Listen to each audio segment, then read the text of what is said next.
बाबा साहब भीमराव अंबेडकर की 135वीं जयंती को लेकर आज सिराथू से विधायक पल्लवी पटेल समता संकल्प मार्च निकाले। आपको तस्वीरों के माध्यम से दिखाएंगे।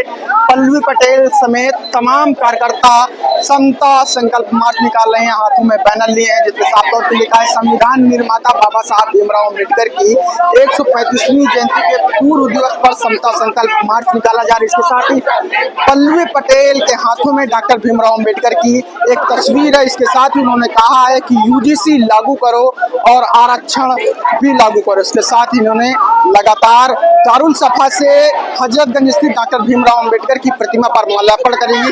इसके साथ ही नारेबाजी के साथ वो यहाँ पद यात्रा समाप्त करेंगी। लखनऊ से सद्भावना आवाज के लिए कैमरा पर्सन विनोद साहू के साथ आयुष अवस्थी। तत्वाधान में आयोजित समता संकल्प मार्च में सर्वप्रथम मैं आप सभी का स्वागत करती हूँ। ये बात तो सर्वविदित है कि इस देश और समाज का विकास और विकसित होने का रास्ता इस देश के संविधान के अनुरूप चलकर और सामाजिक न्याय को जमीनी तौर पर स्थापित करने से ही हो सकता है। लेकिन वर्तमान जो भारतीय जनता पार्टी की सरकार है वो 100% रूप से बाबा साहब के जो प्रतीक चिन्ह हैं उनको तो पूजने का काम कर रही है, लेकिन उतनी ही गहरी मानसिकता से, गहरी सोच के साथ वो उनके विचारों को और उनके दिए हुए संविधान को मिटाने का भी कुत्सित प्रयास लगातार कर रही है। सिर्फ जिम्मेदार वो नहीं है बल्कि जिम्मेदार वो भी है जिन्होंने बाबा साहब के नाम पर सत्ता पाई और आज उनकी भी जिम्मेदारियों पर कहीं ना कहीं प्रश्न उठता है।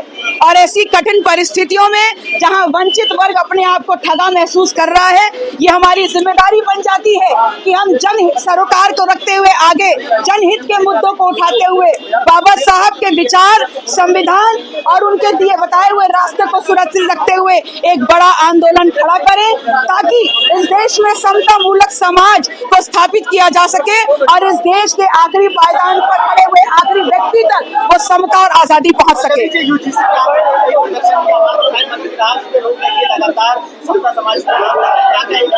देखिए, यूजीसी पे रोक सर्वोच्च न्यायालय ने बहुत सोच समझ के लगाया है और कहीं ना कहीं भारतीय जनता पार्टी ने जो षड्यंत्र रचा था उसमें वो कुछ हद तक सफल भी हुए हैं।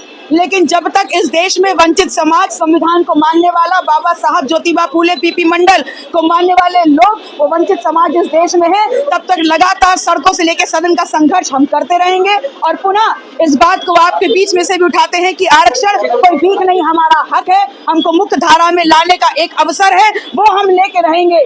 चाहे इस देश की धरती हो, चाहे खेत खलिहान हो, चाहे शिक्षा हो, चाहे सदन हो, चाहे रोजगार हो, अपना हक और हिस्सेदारी हम लेके रहेंगे। और शिक्षा का अधिकार जो किसी भी व्यवस्था परिवर्तन को बदलने का सबसे मजबूत हथियार होता है, यूजीसी इक्विटी रेगुलेशन भी सुप्रीम कोर्ट की फाइलों से निकाल करके इस देश की यूनिवर्सिटीज और उच्च शिक्षा संस्थानों में लागू होगा और स्वयं भारतीय जनता पार्टी की सरकार इसको लागू करवाएगी। बंगाल में मुख्यमंत्री ने कहा कि उर्दू बोलने वाले वहां चले जाए जहां उर्दू बोली जाती है, बंगाल में सिर्फ बांग्ला बोला जाएगा। आज का सबसे महत्वपूर्ण सवाल बाबा साहब अम्बेडकर की जयंती पर है कि समता मूलक समाज की जो एक संरचना उन्होंने बताई थी उसके लिए एक बड़ा आंदोलन खड़ा करके हम जमीन से लेकर सड़क से लेकर सदनों तक की लड़ाई लड़ेंगे।